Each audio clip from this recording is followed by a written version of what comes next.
main messages, we are going into the future with secured steps. So we have many challenges in front of us. First of all, the sustainability pressure, which we are trying to avoid with our new products, electrical, CNG, and in the future hydrogen. But on the other side, we have also a big regulative pressure, mainly coming from the European regulations.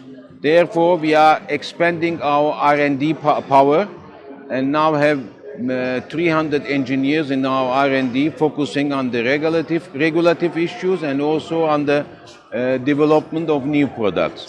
So the main message for us is we are now 40 years know-how.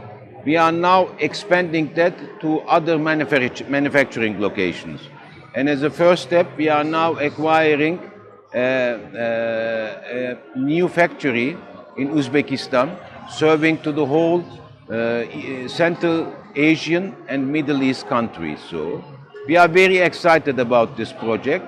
We see big synergies. In the next years, we will focus on the Uzbekistan operation, but at the same time, we'll also expand our product line for the European markets and other markets. So this is our target now for the next years.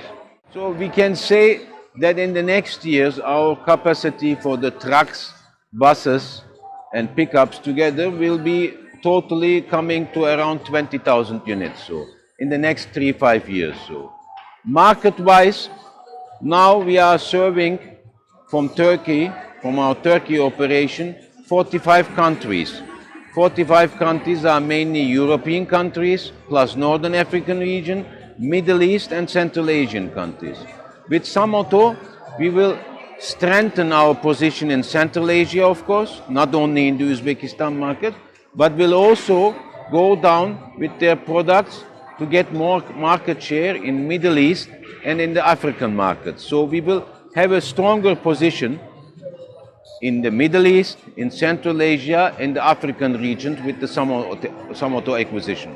We are very much dominant in the, let's say, medium-sized coaches, minibuses.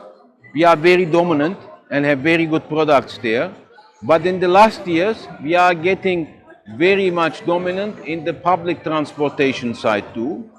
On top of that, we have now very good intercity buses. Maybe the only missing part are the more bigger coach buses, which we are not planning to enter for now, but we will keep our focus on new intercity segment, public transportation segment, and mid-size coach buses.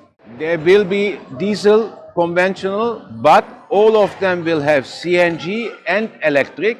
And on top of that, we are planning to have hydrogen for the public and intercity part too. So the customer has to think about it. We are getting a global company, so we are everywhere and we are expanding our after sales to every region. So every product will be supported by a very good after sales system, which is the key, one of the key things in the bus industry.